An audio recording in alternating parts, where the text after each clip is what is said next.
What's up, Unstoppable Squad? Today we have another wrestling podcast for you guys. I'm Unstoppable Denominator.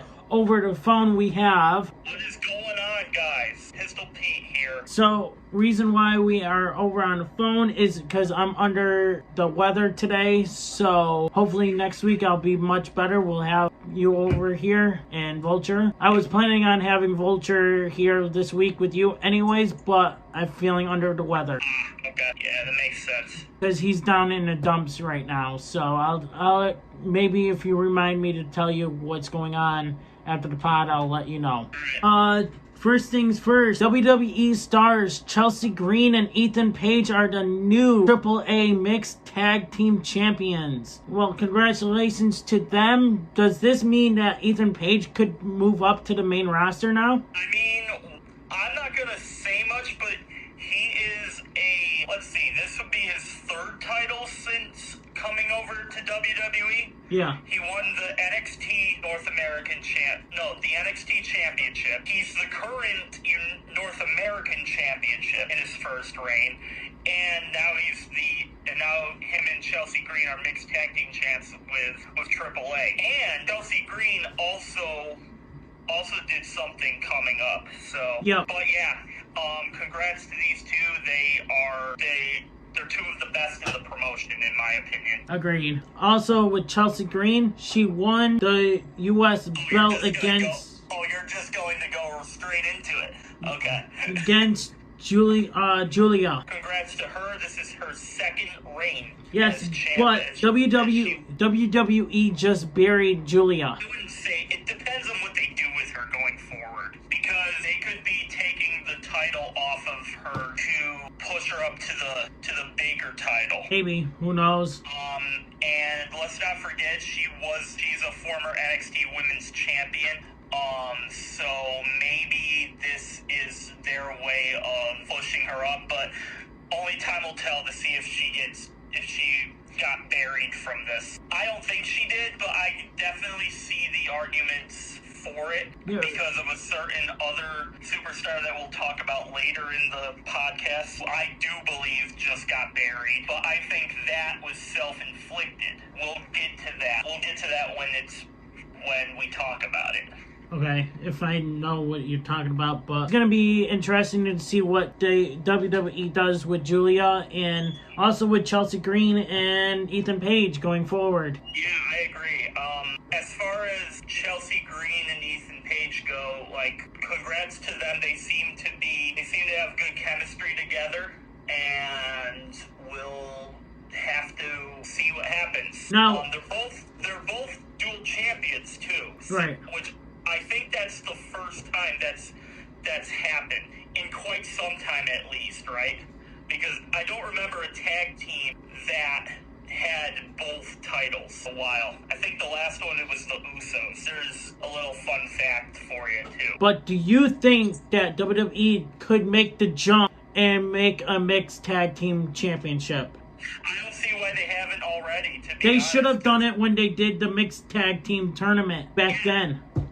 Yeah, exactly. Instead of That's the what I'm charity saying. and bullcrap. I'm very surprised that they haven't done it by now, because there's been so much focus on mixed tag teams in the promotion right now. So, and you see other promotions having mixed titles, right. And I don't understand why WWE hasn't implemented it. I'm sure by having two WWE superstars win a belt like this, they're gonna form some sort of title for it. That wouldn't surprise me in the slightest if we see that introduced at WrestleMania or something. They should have jumped to the board when they did the mixed tag team tournament. I agree, because that would have made those tournaments feel a hell of a lot more meaningful than they do right now. Yeah, because half of the superstars that competed in them, I believe, are gone, right? Yes. Right? Half of them that was in this last one, yep, I believe they're gone. And one is due to injury, and I don't know, I think he's still signed with the WWE, but he's just probably doing special things for him, is Braun Strowman. I thought he got released. I don't know. I thought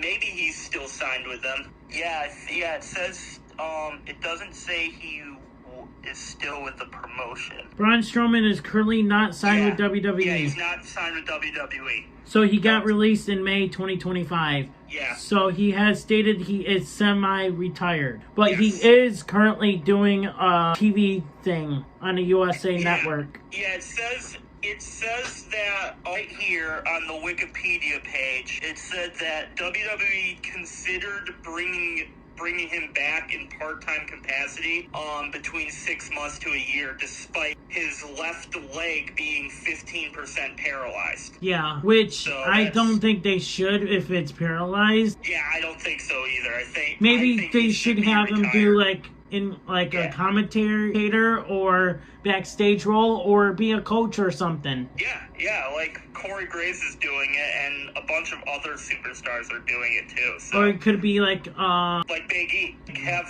him like Big E. Right. But right now he's doing his own project, like the TV show Everything on the Menu with Braun Strowman. Oh yeah, I saw an advertisement for that. Yeah. On I believe it was SmackDown. Yeah, but it was on Raw or SmackDown. I saw an advertisement for it. Yeah, it's good for him that he still is out getting his name out there, but it's just a shame to see what happened with him, because that sucks that his leg is 15% paralyzed. Anything else you want to add? I think it's good that he's getting his name out there and doing TV stuff but yeah, I think for the most part I think retirement might be his best option right now. Aside from that, I don't really have much else. Alright, so next we're moving on. We got Cody Rhodes says his next WWE deal will be his last. Damn, I did not expect to be talking about this. Holy crap. I always forget that Cody's been around longer than it feels like he's been around.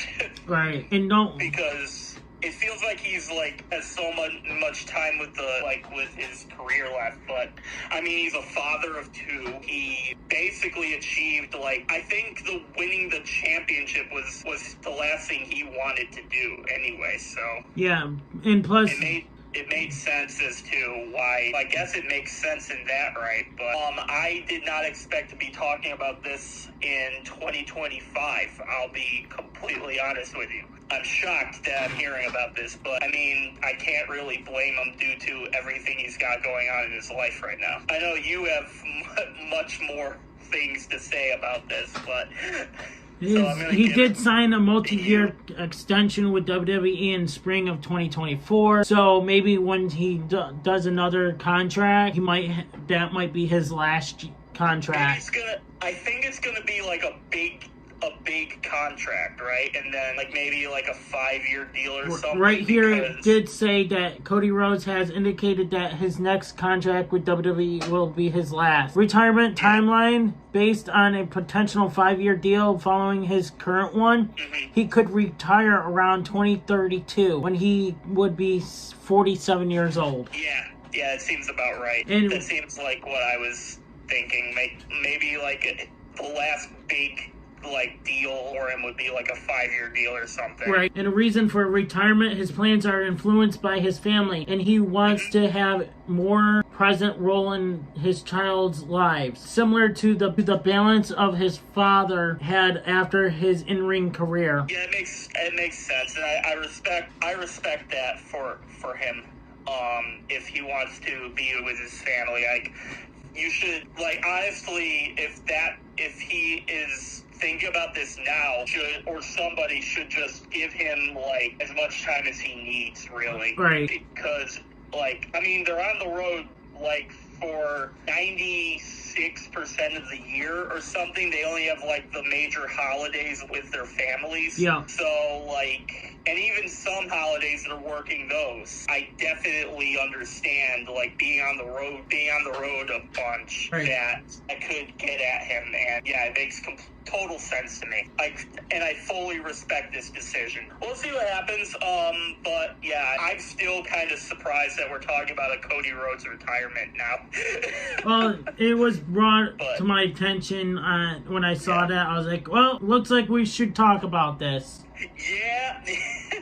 Yeah. So, even though, yes, maybe this should have been your big topic. See, actually, we'll see when it comes to look into the title. I'm still gonna say his two reigns were still boring. Title reigns. Yeah, I think Cody needs something needs a heel turn or something, because his character right now is not working. Like I said, not working for me either. Like I said, with if he turns heel, would be perfect storyline between the fact that, Jacob Fatu being out, that would be great. Yeah, I completely agree with that. But, All right, what's next? Alright, so did you see that WWE Legend Tatanka has warned Roman Reigns that a new bloodline is coming to WWE? New bloodline? Yeah, a native bloodline. Triple H was impressed when he saw Tatanka's sons and said they have to get in the performance center now. The Native American bloodline standing at the top via Native American bloodline via WrestleBinge.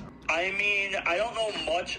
I'll be completely real with you guys. I don't know much about this, so I don't really have much to go over here. But if it's anything if it's gonna be related to the current Roman Reigns and solo groups, I'm kind of all for this because that's another faction that needs something. Otherwise, I feel like they're just gonna fade away. And I feel like as much as being on social media the past couple of years, and even in our friend groups, some things were said about Solo Sikoa and company. I get that to some extent, but I'm just being completely objective here.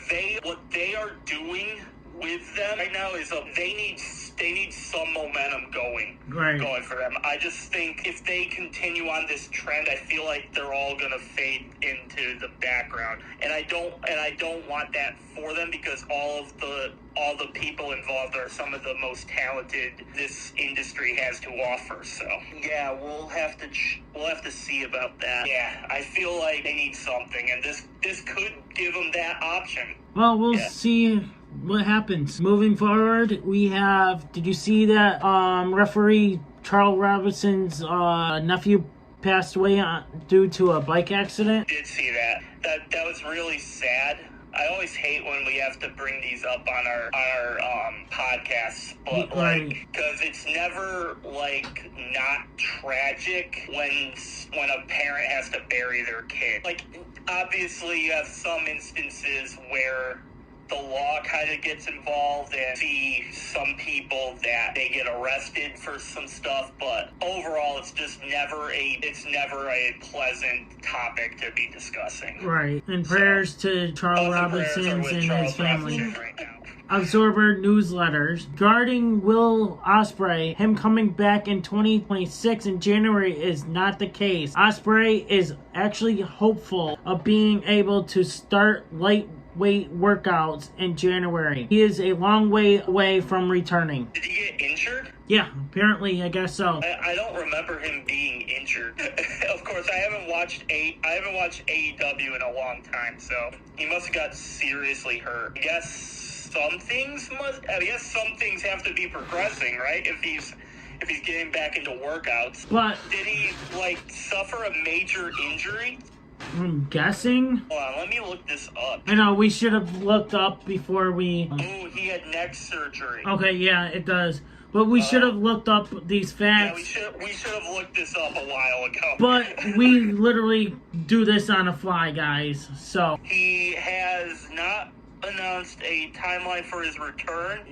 Is that it is possible that he may be able to return late 2026 or early 2027. That's the current timeline right now, as he went successful surgery to repair herniated disc, and the recovery time for this surgery is typically 9 months to a year. It says at least 2026. And he had the surgery in September, so yeah, he's gonna be gone till at least the summer earliest. Yeah. And then like January of 2027 at the latest. Depends on how fast the timeline is, but definitely thoughts are with him. He's an extremely talented wrestler. Yeah, I just haven't watched AEW in a long time, so Right, same. I just see all the news and stuff, so. Yeah, I did not see about this. No, I'm talking about this topic.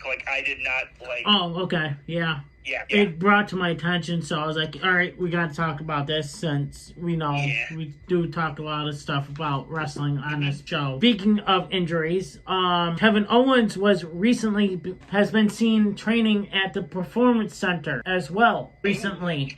Okay. I got it right here. Following a recent injury, he had previously been written off television for surgery. Yeah. And his appearance at the training facility suggests he is in the process of rehab and recovery for potential return to the ring, but does not say when. Okay, that match with Sami Zayn, the unsanctioned match, both of them got major injuries after that, and Kevin Owens got the worst end of this because after that match he had a promo on SmackDown, I think it was, and he said he was going to be out a really long time. So and I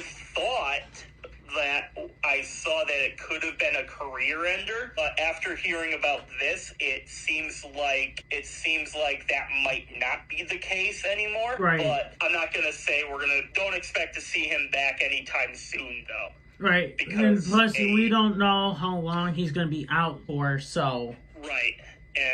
And who knows? And on top of that, we don't know if he's going to be cleared to wrestle. He's there just to work out and stuff, but who knows if he's going to be fully medically clear yet. I don't think he will be because the recovery time was last time. Just to give you some context, the last time I read about this, it said that he would be gone from 2 to 3 years. Okay. I'm not saying he's gonna come back this year. This is not me saying this. I just think, he just could be there. He could be there just to work out.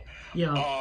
And that might be what this is. There's also, I don't remember many times where a major superstar like this goes at the Performance Center without any progress on their injury. So maybe this is a sign things are advancing ahead of schedule, which if that's the case, that could be great news for Kevin Owens. Right. I don't think we're going to see him at any point in 2026 in a WWE ring. I really don't think that. 2027 at the earliest for me. Yeah, superstars do this all the time. Yeah. They go to the Performance Center to work out or whatever. Or maybe he was just negotiating a contract or something. Or maybe shooting a commercial. Well, they saw him training. Yeah. So. Okay. Working out and stuff. But who knows? Like you said, who knows? But we'll have to see more details down the road of this. So, yep, definitely. We'll definitely keep you guys updated. Next subject we have. Multiple rumors have circulated that Jey Uso is open to leaving WWE when his current contract expires due to being frustrated with his current booking. I don't see why he'd be frustrated. He's been doing great. Yes, maybe his title reign, maybe he's being frustrated with his title reigns and stuff. Possibly. I understand that, but you need to turn heel, Jay. I think that would be best for it. Like you, I don't really see why he would be upset with this because he was WWE champion at WrestleMania. He held, his reign could have been a little longer than it should have.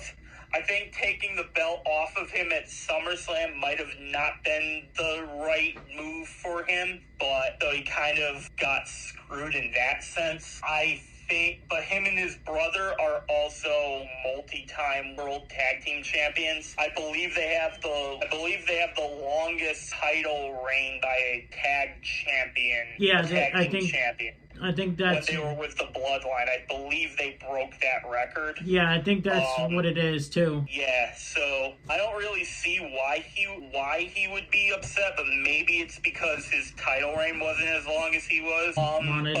But there is also Money in the Bank that he could win. There's also he won the Royal Rumble.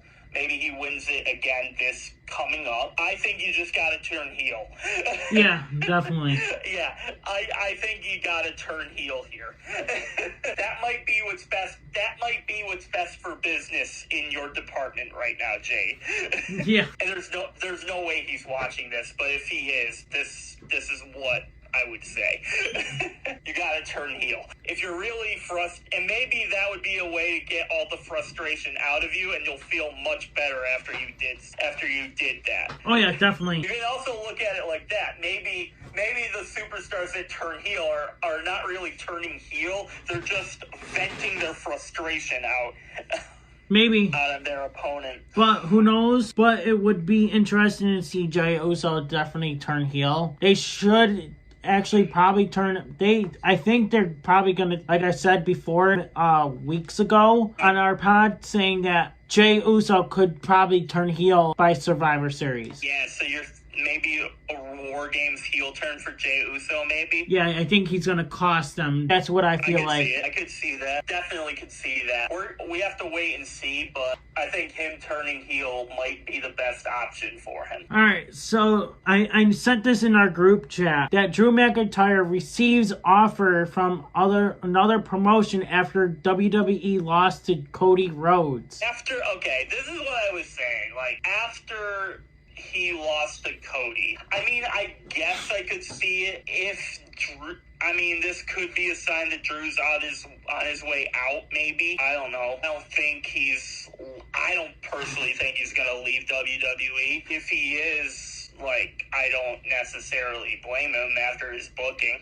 Speaking of frustrated or whatever. Do you just want to talk about the suspension now? Yeah, I actually put it down below, but I forgot to add it up there. Okay. So I'll get into this. So he was suspended on SmackDown. Now, normally when a GM suspends/fires anyone on TV, it's usually storyline. And 9 times out of 10, that would be the case. And I'm thinking it is going to be the case with this. However, I am so sick of Drew McIntyre always blaming everyone else except for himself. Drew McIntyre... That's his heel. I know. But it feels like it's just opponent after opponent. Like, it feels like he never takes full responsibility for anything. Right. So it feels like this suspension was self-inflicted. I'm sorry, you brought this on yourself. I like Drew McIntyre. I have nothing but respect and love for him as a in-ring superstar. However, even as a heel, when he was with Dolph Ziggler, I loved that heel character. I think that's what they should do with him. They should just make him a character who will, no F's given, take out somebody. They should just book him as a monster heel. But they're doing something to make him sympathetic by having him say, it's always Cody's fault, it's Punk's fault, it's Seth's fault, it's Roman Reigns' fault. Roman Reigns' fault. Come on, man. Yep. This is the type of character that does not work with Drew McIntyre because I'm sorry, I've seen too much tape from his matches before he got to WWE and during his time with WWE and NXT to know that this dude is money. He single-handedly carried this promotion through the pandemic. Yep. So what I'm saying is rework this character. If you want to keep him a heel, that's fine. But enough with this character going, it's this guy's fault, it's that's fault. Dude, stop. enough already. Just get back to doing what you did best, and maybe, Drew, you will win the WWE Championship. Right, and stop blaming someone else. Yeah, it's great to blame someone else, but take the responsibility of your actions. Yeah, and right now, I think his character is going to stay buried. Yeah. Right now, if he doesn't do that, if they don't rework his character, either make him a face and you can build him up, or keep him as a heel, but make him a no F's given type of character, and have him start claymoring everyone into oblivion. Right, like he did to the referee and everyone else. Yeah, like the referee, or like Randy, or remember Randy's character, like a couple of years ago with the punt kick? Yep. Have Drew McIntyre do the same thing, but use the Claymore. Right. You know what I mean? Have him do that. Just don't make him sympathetic and keep him a heel, because it does not work. Otherwise, right now he's buried, but there is a way you can get him out of it. There is a way. Will they do that? That's for time to let us know if they do. I'm just so fed up with Drew McIntyre right now that they have to do something different with him. Alright, moving forward, Triple H says that WWE booking is about having the best storylines and not the best matches. Some people in our business do this wrong. We do not write the shows in WWE based on that'll be a great match. We write them on incredible stories that we can create. Blah, blah, blah. How does that work with each other? Telling stories that can resonate with people that maybe they experience in the real life. Some type of fantastical version of that. Triple H via All In Podcast. Where do I begin in this?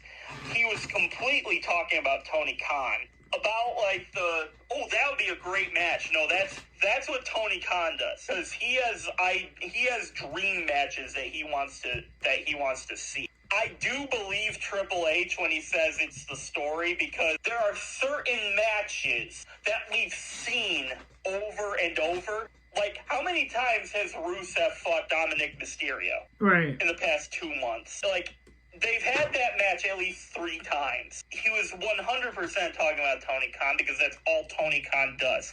However, Triple H does get stories right. The protagonist, I agree with this. I do think some of his storytelling could be worked a little bit differently. I don't think Triple H is perfect in his booking, but there has been more that I've liked from his booking than not. And I can't really say that I've said that with Tony Khan in a minute, and I certainly can't say that I've said that when Vince was still in charge. Right. Yeah. Well, like we said about last week about Tony Khan and Vince McMahon last week. If you guys watched or listened to the pod last week about what we thought of how, Tony Khan was just the way how he was against Vince McMahon when Vince was in charge. But yeah. That was a couple weeks ago. I felt like last week to me. I know. When you're saying this, it feels like this was just last week, but I feel like that was like 2 shows ago. But these podcasts go in and go warp into each other. I think Triple H could just use a little hint of variety. And then maybe that would be good.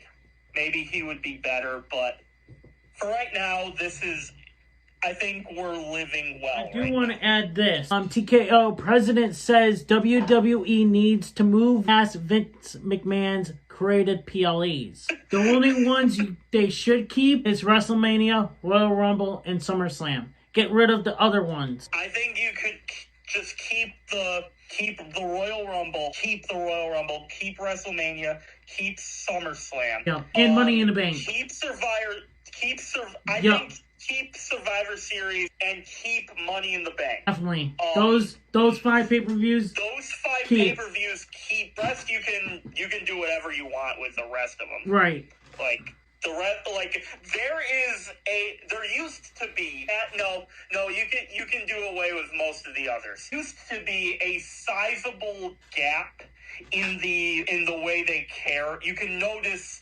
sometimes you feel that the producers want this thing to go off, so they'll throw everything into it, and then there will be times where the pay-per-view is kind of mid, and when it's mid, you feel it. Right. You feel it drag. And, but I feel like those 5 that we mentioned are 9 times out of 10 better than they're not. So you can keep those 5. The rest of them you can make whatever you want. Right. Really. Like they build into a new pay-per-view, whatever, PLE, whatever you want to call it, WrestlePalooza, they build into it, and then the show just flopped. There was 1 match, maybe 2 matches on that entire thing that I thought were any good. The rest were just mid. I'm sorry. And for the first, here's another thing you gotta keep in mind. Imagine you've never watched WWE before, and WrestlePalooza was the first thing you watched. And then you're like, geez, there's gonna be, how many of these are on the calendar? Oh, there's 1 or 2 a month. I don't know. They oversold much that the pay-per-view was gonna do. Right. And then it couldn't even meet the lowest of the expectation. And the lowest of the expectation would be this. Don't have John Cena lose to Brock. Or get squashed like that. Don't do that. Not in his retirement tour. That is the low bar that you had to meet. And they couldn't even do that. But yeah, keep the big 5. The rest of them you can do whatever you want. Right. Honestly. So, we got Logan Paul possibly joining the Vision. Sure. Okay, so me and my buddy, coworker, were talking about this. We were all hyped about it. He came out to rescue CM Punk and everything at first, and we were teased. We thought Logan Paul was gonna turn face. Yeah, he got you, didn't he? And then all of a sudden, Logan Paul sucker punched CM Punk in the face. The brass knuckles. Eventually, guys. Honestly, in a heel faction, why the hell not have Logan Paul? As a heel faction that the Vision is. Seth Rollins is gonna be gone for half a year. After Seth Rollins, who's the next biggest scumbag that you have? Oh, it's Logan Paul. And Logan Paul actually might be a bigger scumbag than Seth Rollins. Me and my buddy / co-worker both agreed. We think he just might be filling in for Survivor Series. Might be. So, because that was supposed to be Seth Rollins' spot, as we know, going into Survivor Series. Remember, we weren't expecting that to be broken up until 2026. Yeah, well, until the injury came to play. Came out of nowhere. So, in all honesty, I'm still surprised about that. So maybe Logan Paul is just filling in for the Survivor Series spot for now. It could be. Who knows? Who knows going forward? But I feel like it would be great to see Logan Paul side division, the leader. Yeah, honestly, you know how I feel about Logan Paul, but honestly, that would be interesting with him. I could see that working. I could also see it being a giant failure, but honestly, that could be interesting. And guys, if you guys are listening to this podcast at this point right here, eventually I will be interviewing Pistol Pete here on our main YouTube channel of the podcast, where I'm going to be talking about why he hates Logan Paul. Oh God. So we're... Do I have to make a list? I mean, if you want, like a homework assignment. I mean, if you want, we can put all in a podcast. Nice. When I feel better and when we got the time. So, but yeah, it would be great to listen to why he hates Logan Paul. That would be the number one topic of the podcast. Pistol Pete hates Logan Paul for this reason, and why Unstoppable Denominator loves Logan Paul so much. That would be see. That's more interesting. That would give you insight on. That would give us more insight on you. Why do you love Logan Paul? I mean, we can mention that both in the podcast right there. Yeah, that's an idea. You know, right I'm writing it in. I'm actually writing in your. On the fly, right there. I'm actually writing that in your podcast right here. Oh God. Okay. Why does the Unstoppable Denominator like Logan Paul so much? Okay. See, that would be more interesting. So that's in your. We have some homework assignments to do. That's in your list of our topics of your podcast. Did you see AEW has officially announced the introduction of a new national championship? This is so stupid. Like, I did see this. So here I was doing my thing, like I just got out of work late, and I just sat down on the couch watching TV, and like all of a sudden I get this update when I go into my Facebook, and I see AEW introduces a new championship. Championships do you need? As many as they need, as many belts as they want. Like, I get that, but like, let's see. It feels like they've covered everything. It feels like AEW has a championship for every possible thing right. you can do in that company. Now you're throwing this one in, which just dropped the prefix of another championship, and just that they retired to make another championship at All Out. And you're bringing that championship back by also not bringing it back. Like, it makes no sense. Makes no sense. At this point, make a championship for every single superstar on the roster. And then the brand is dead because they'll have nothing to work towards. Right. If that were me, the AEW World Championship, you can keep the TNT Championship, the Tag Team Championship, the Mixed Tag Team Championship. We already mentioned Mixed Tag Championships earlier and why WWE hasn't done it. Well, they have a Mixed Tag Team Championship, and they have the Trios title. That's it. Like, keep those. And if you want to keep the other one that they fine, but don't have a belt. And okay, do the same. And for the women, have the women's tag team championships, have the women's world championship, and have the TBS title, and then a women's trios title, like maybe, and then just leave it at that. That's perfect right there. Don't have 10,000 titles, because like, who can keep up with everything? Exactly. And there's probably more that I didn't even name. Like, honestly, like, I saw that and I'm like, what are you guys doing? Like, every 6 months they're introducing something else, and I'm making myself go, why? I mean, you know why. And you wonder why you wonder why I don't watch AEW week to week. Yep. It's like, how to ruin what was once good and turn it into man. You're going in and out. Oh, I'm sorry. No, it's not your fault. It's the connection again. Yeah, it feels like every 6 months, like, AEW introduces something else that just makes me go, why? And add this to the list. It's like, how to kill your own promotion. I think that's what's gonna happen. He's gonna kill his own promotion eventually. People think I hate AEW.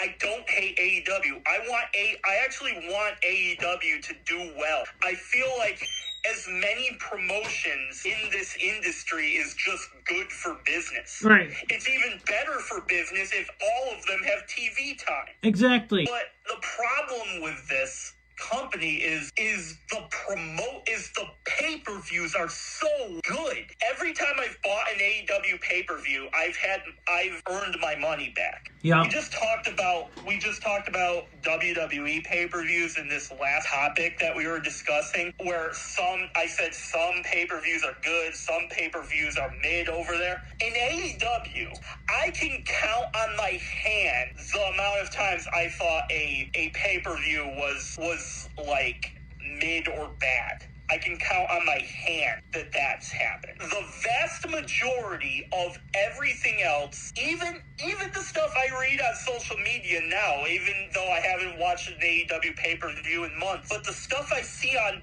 social media about specifically their pay-per-views, that just makes me scratch my head even more and go, why can't they hire a story writer and make their TV shows as like half as good as their pay-per-views? If they did that, everyone would be watching AEW. Right. No one would care that Tony Khan's a dunce. That would be the least of our concerns if your show was good.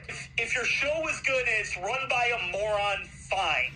At least moron isn't running everything. Pay-per-views are so good. They have so high quality, and the shows, I can't even make it through an hour of AEW now without getting bored every time I try watching. I don't even have time. I don't have time to watch either WWE or AEW or TNA or any other wrestlings out there because I work overnights. Yeah. And it's hard to even watch it because you get spoiled by it. When you go on your lunch, you get spoiled by the news or on Facebook or something. Yeah, if you're not watching it live, then you're kind of screwed because you're going to be spoiled by it like almost immediately. So your choices are either unfollow all of them and delete and Facebook and other, or you get home and then you watch it and you have to worry about, okay, am I going to have enough sleep for my next shift? Which is why you watch the highlights on YouTube or even something. though I could watch it on YouTube and stuff, but I still don't have time. Because one, I'm running our podcast, both podcastings. I'm just saying, like, if AEW can hire a producer, I don't even have to know the guy, know of his existence, other than he's just a generally good writer. You know what? That would be all they need. Someone needs to jump in and be like, hi, I'm so-and-so, I'm gonna produce your wrestling promotion. You're just gonna be the owner of the show and watch me do your bookings. Like, it would be great if it was Scott D'Amore. It'd be great. But it doesn't even have to be Scott or Shane McMahon. It could be a Hollywood producer that they could hire, and the only thing you know about him is that he's good with storyboard. All AEW needs right now. Because if they could do that, then a lot more people would be tuning in week to week. And then maybe Tony Khan wouldn't have as hot of a seat that he is now. Because the problem with Tony Khan right now is that he makes dumb decisions and he can't write a good TV show. Someone that can write you a show, and then I feel like 99% of the fan base will just not have Tony Khan on such a hot seat as we do. But it's because the show isn't that great. The TV shows are, and it just makes no sense. And speaking of Tony Khan, we're gonna move on with Tony Khan revealed that a Casino Gauntlet match will take place at Full Gear on November 22nd in Newark, New Jersey to determine the champion. Of course. Inaugural champion. Nothing else to say about it, but anything for you to say about it or no? Nah, not really. Like, this kind of like, it's an extension on the last title, on the last thing that we were discussing, like the national championship. I just hope they get the only thing I would like them to do with this is to make it a person that needs a title right now. Yeah. Not give it to somebody that wins it every single week. If this is how you want to do it, fine. Alright, we're gonna move on. Dragunov declines Tommaso Ciampa's open challenge. Bad move. This is interesting. Yes, this is WWE producing wise, but why? Yeah, it might be making Ilya Dragunov turning heel and making it bad move for Ilya to do that. I don't, correct me if I'm wrong, but I don't remember the last time champion declined an open challenge opponent. I don't think no one did. Because the open challenge is it's essentially an invitation to everybody to, hey, I'm here, come get some. Maybe Dragunov is afraid of Ciampa? Maybe? I'm not sure about that. I'm gonna have to keep my eye on this one because this is interesting, and I'm not sure how I feel about it right now. Right. I'm kind of in that middle middle portion where I'm like, okay, is this good or bad? I'm not if you're asking me right now, I honestly couldn't tell you. I couldn't tell you because I'm not familiar with this. So I'm going to have to keep my eye on this. Yeah, same. We'll have to find out and see if Ilya Dragunov is afraid of Ciampa. If he does this again, though, if he declines another opponent, then I think it might signify a heel turn. If he does it to another opponent, or is it just for Ciampa? I think it might be just going to target Tommaso Ciampa because, like I said, I feel like he's afraid of Tommaso. Because we discussed this already on the podcast. Ilya Dragunov, he got hurt in a live event. Yeah. So I'm guessing this is just me speculating here. I don't know if this is true or not. But maybe Ciampa was involved in it. I don't know. I'm not sure. But like I said, I think he's afraid of him. I couldn't tell you. Maybe that's the case. All right, what's next? Lash Legend is officially on the SmackDown roster, teaming with Nia Jax. Ooh, yay! Oh, where do I begin? Good for Lash. It's about time she called up. I never cared for her anyway. I'm 50-50 on her. Sometimes I like her, sometimes I don't. Do know one thing, I can't stand Nia Jax. And she was the reason that and another thing, I'm a big Alexa Bliss fan. She prevented, even though I don't really like Charlotte either, but she prevented them from getting the win. And it's if this is obviously a heel turn in it, but I'm like, why did you do this? Also, if they're trying to make Nia Jax have a partner again, and it's remind me how many partners Nia Jax has had that she stabbed in the back again. Many. Yeah, that's right. Oh yeah, that's right.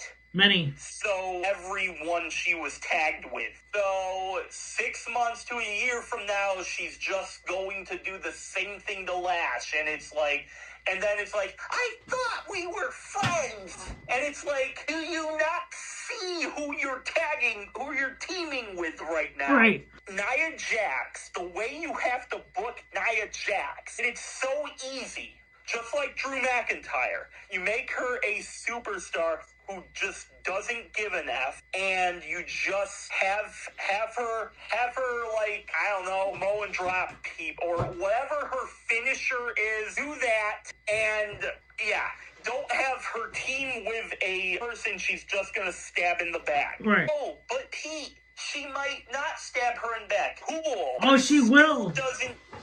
It still doesn't change my opinion that this is a stupid decision. And I don't know who it benefits. Because if you're going to introduce Lash Legend as a heel, she just spent the majority of her time in NXT in a faction. She already has that experience. So give her a solo run.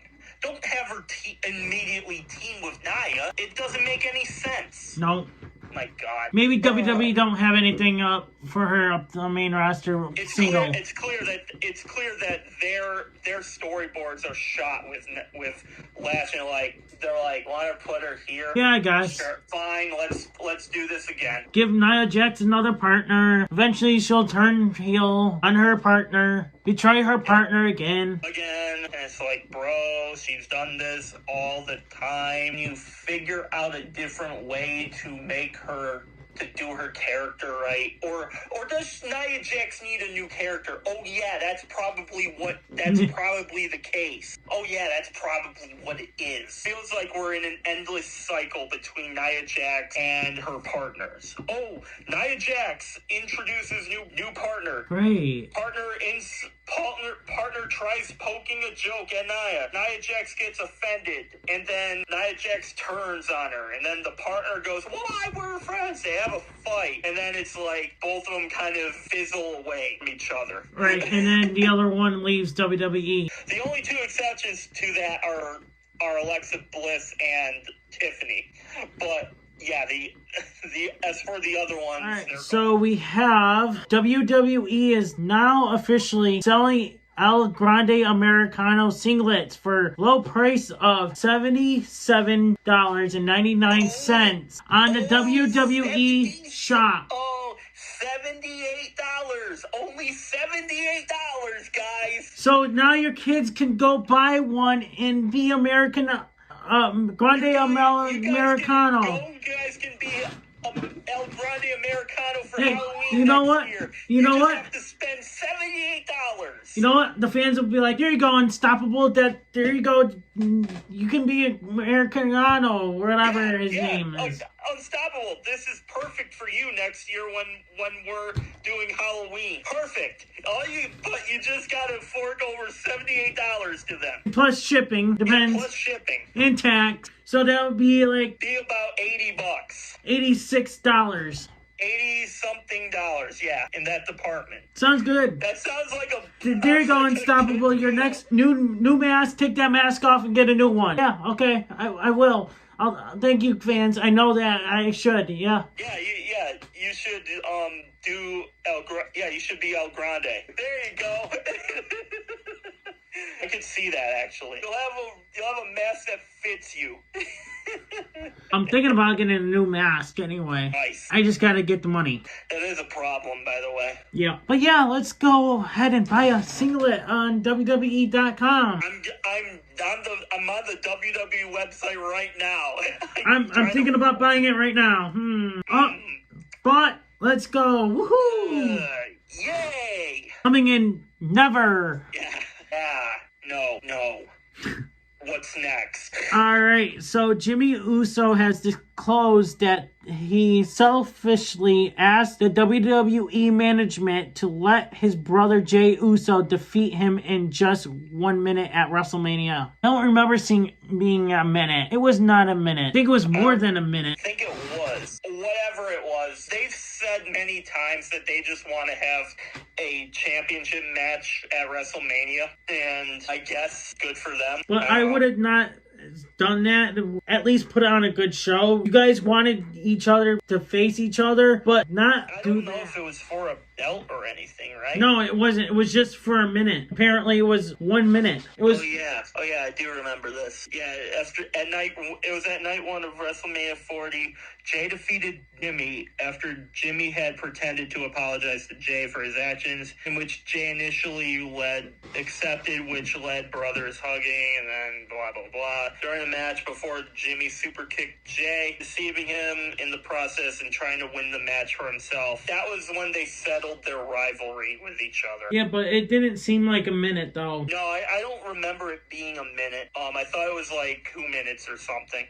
No, I think it was more than that. Interesting. I thought it was like 5 or something. Yeah, I'm looking on here. Full match. Jey Uso versus Jimmy Uso. WrestleMania. 16 minutes and 41 seconds. Oh, so is So is Jimmy saying that he wanted the match to be a minute? Maybe. To, like, get his brother... Maybe he wanted just a minute.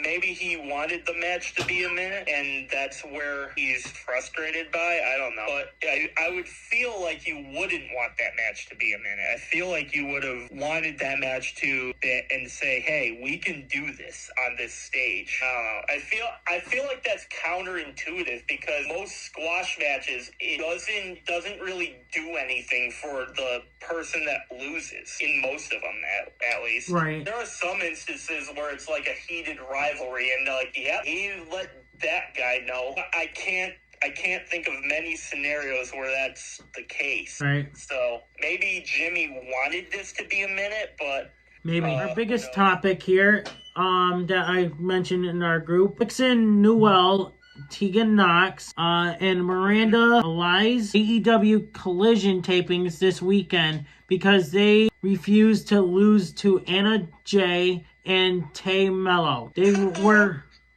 were replaced by Hand and Mayo World. High-End and Mayo and Mayo World? Yeah. What I heard is that AEW was happy that those two stepped in. I mean, yeah, I would feel like they would be happy because they still have that match to do. Right. And now they have two people that would step up. I guess the first thing I should bring up is Tegan Knox. I know she goes by her real name. For this discussion, I'm gonna call her by her WWE name. She's a very, very good wrestler. I mean, granted, she did kind of have a bad hand in WWE though, with her injuries. But when she wasn't injured, she proved, at least to me, that she can handle her own. And same thing with Ty Mello. She's a long time AEW person. Like, she left WWE back in like 2021 or something.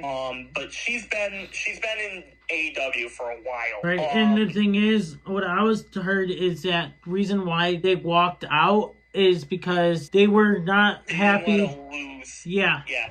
And they lost. Yeah, They lost. didn't want to lose to Anna Jey. And they pretty much lost in their debut match. Yeah. So they didn't want to lose again, I guess. Okay, so they didn't want two losses in a row on their resume. Okay. But do they not understand they do get paid more if you lose? Yeah. I can't say I blame them either. Like, they are... I don't know if this Miranda chick, I've never heard of her. Either did I. But Tegan Knox, I feel like they could use really well, and they're just not for some reason. Anna Jey and Ty Mello are one of the better tag teams in that division, so I guess we'll have to wait and see what's in store. But as much as I'm giving Tegan credit and Miranda credit that they don't want this on their resume, I feel like you would get more opportunities if you do what they tell you. Right. I feel like you would get more opportunities, and if you don't, especially if your contract expires, maybe this kind of hurts their chances of other people stepping in, giving them an opportunity, and that would be really unfortunate because, like I said, Tegan's is one of my favorite current wrestlers right now. But if I were a promotion and this looking to sign people and this is what you have to offer me, I'm like, I might take my opportunity with the next person. They should have asked them why they were being losing 2 times in a row. The thing is, instead of walking out, they should have asked why. Well, we know why. But yeah, because of losing 2 in a row. But they should have asked why, or is it being punishing, or is this going to be like a momentum in the future, you know? Right. But what I was saying is maybe Tony Khan has another dream match involved. Right. And now these guys can't compete. Well, next guy up, let's do this. Either say it's not a good look for anyone involved in this. No. It really is not. Well, what the hell? We saw Sasha Banks and Naomi walk out once, and look at what happened. But that's because those two are at these ladies, but you're also dealing with Sasha Banks and Naomi. These are two... No, I was making sure. I was looking to see what it's about. This situation we're talking about here. Okay. I thought I heard a weird noise. Yeah, it's about the situation we're talking about. Was I? Oh yeah. But you're also dealing with Sasha Banks and Naomi, though. I feel like their poll is higher than the current ones we're talking about right now. That's all I'm gonna say on that. WWE has trademarked the tribal hair. Tribal hair? Hair. Yeah, air. It's not, the H is silent. Oh, whatever. So it's the heir to the throne. So this could possibly mean for the MFTs or go to Jey Uso. I would like it to be Jey Uso. But we'll have to find out when it comes to that point. To be Jey Uso. We'll have to see and find out who's going to have it. It's either the MFTs or Jey Uso. Or who knows, it might be for someone else. Mm-hmm. It could be. Maybe it's someone that we haven't seen yet. Right. All right. So I know you want to talk about this here. Who could be LA Knight? LA Knight. Yeah. Mystery opponent. I don't know. So I'm sure you guys have seen on SmackDown, Nick Aldis announced a couple matches. The first one being Jey Uso versus The Miz, I think, or something. It's Jey Uso versus another. Yeah, The Miz versus Jey Uso, and then it's LA Knight versus a surprise opponent. So the question is, who is going to be that mystery opponent? It could either a return or a debut. I'm not going to speculate that this or is it could happening. Or it could be someone coming up from NXT. It could be. It could be that. So I'm not going to say that this is what it's going to be, but I feel like this opponent is not in WWE. Because I feel even NXT, enough people are familiar with NXT right now. Yeah. That they know who would probably be here. So like next, it's your Trick Williams, it's your Ethan Pages, it's your Oba Femis, and so on and so forth. Nick Aldis held that in. So it's either going to be someone outside the company. A few names are Chris Jericho. That I think they're going to be are Chris Jericho. You think about Matt Cardona because he also said he'd like to compete in this tournament. And the other one, Joe Hendry. Oh, he's in NXT though. But Joe Hendry made his name outside the promotion though. Yeah, but he's in NXT, but I don't know. But there's also speculations that the fourth one could be Edge. And here's another thing. I'm gonna throw out this name quick because it could be why he held the ball close to him. What if it's Nick Aldis? That would be a surprise. Yeah, that's what I'm saying. Because Nick Aldis is contracted as a GM on SmackDown and an active wrestler. He is an active superstar. I'm not saying that this is what's going to happen. I want to throw this out because it could also be somebody like Trick Williams. Right. It could also be someone like Javon Evans, someone that we've seen before. Or it could be someone on TNA. It could be a TNA superstar. Who knows? I feel like this particular one has to have some oomph to it. Otherwise, he probably would just say it. Because if we get that and then it's our truth, we're going to like, why didn't you just say our truth? And speaking one of those things. Speaking of our truth, can we mention what he did? He gave his name into two different balls. He gives them to Nick Aldis, and our truth says, here's my names in the balls. I know, I can't with him. And then he goes, no, never mind, I don't want you touching my balls anyway. I can't can't with him. I swear, like, they could do something with those WrestleMania promos where they could just have truth in one of them, and then they're all sitting around a table and they're playing poker, right? Yeah. And R-Truth could be coming in, and then he could look at his hand and say, "Go fish." Or Uno. or Uno reverse or something. And then they're all just gonna look at him like, "What the hell is wrong with you?" Oh, my bad. I thought we were playing Goldfish or Uno reverse. Yeah, I can't. He's just a different character. Yeah. Who it could be, but we're just gonna have to tune in. All right.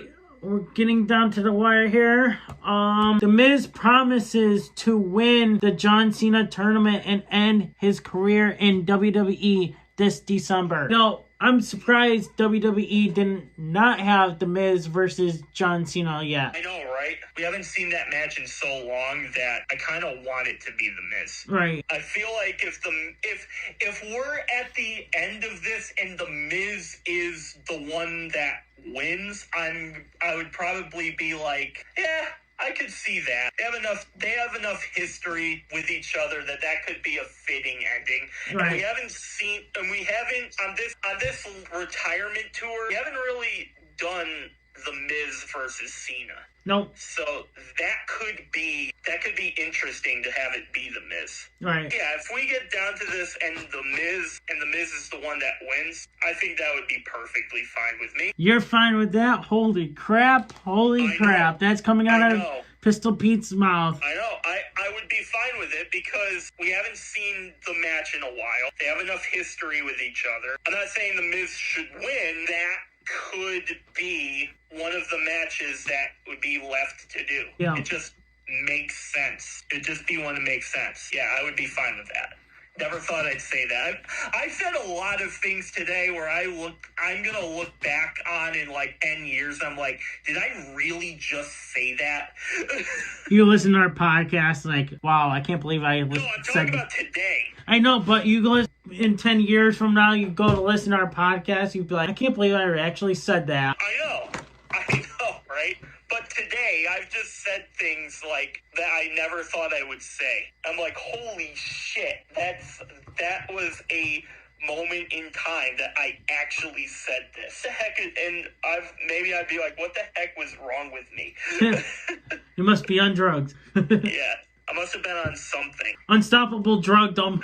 Yeah, probably. That would probably be why. Yeah, if I drugged him, how would that be happening? When I'm all the way here and he's all the way down that way. According to John Cena's father, he did say that it is possible that we could see John Cena win an Intercontinental Championship for the Grand Slam Championship. I could see that. I think he should. Like, if I were Dom Mysterio right now, I'd be telling Adam Pearce, I'd be like, listen, this man's the greatest of all time. You're booking him that way. What's the one thing he doesn't have? What are you talking about? He has everything. He's the greatest to ever do it. Yeah, but he doesn't have an Intercontinental Championship. Imagine Dominic Mysterio interrupts John Cena tomorrow. I'm going to issue you an open challenge for this.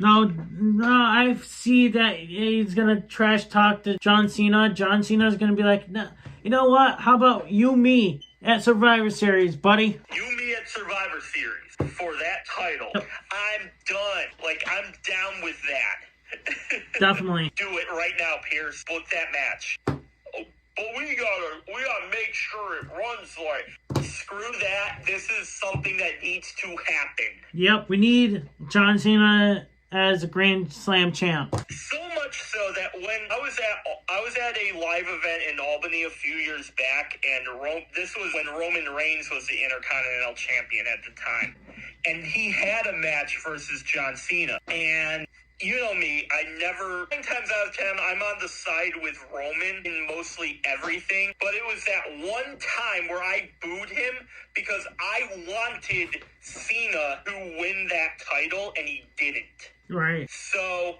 and now we're coming up on the retirement. I feel like if it doesn't happen, I think Cena's gonna break his promise and then come back next year and fight one more time for the IC title. That's what I think is gonna happen. I feel like Cena wants to be a Grand Slam champion. Right, he should have been a Grand Slam champion a long time ago. Yeah, The Miz is two-time Grand Slam. Randy's a Grand Slam champion, and a lot of his rivals are. AJ Styles is a Grand Slam champion. So many of his rivals are Grand Slams, and he's not.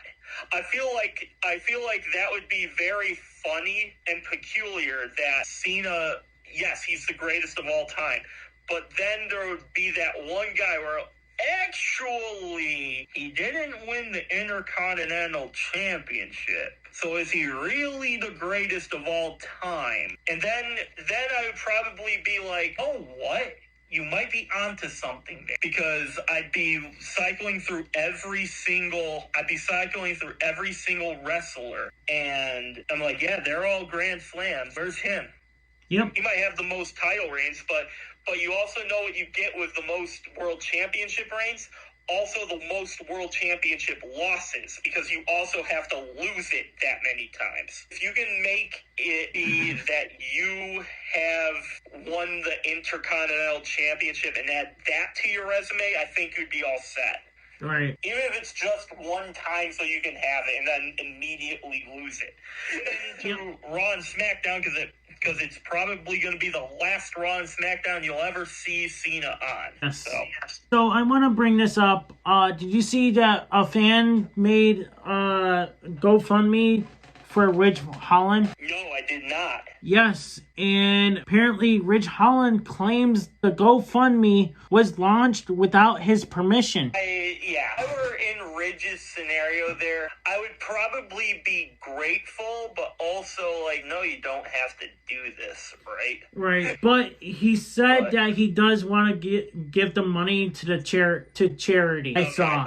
I guess that's okay, but I can understand why the fan did that, but at the same time, like it's probably one of those things where like, bro, and I always say this to people, I'll always accept a gift or whatever, but if you are in a financial position and you can't afford it, it's okay to hold on to it. Right. Because, like, bro, if last thing I want to do is be involved into a scenario where you can't afford something. And that's where Ridge, unfortunately, finds himself in right now, which is why the fans did this. Again, I feel like Ridge would probably be like, bro, you don't have to do this. Sure, if I were in Ridge Holland, I'd be like, thank you. I'll gladly accept it, but, like, you don't have to. Yeah. All right. Okay.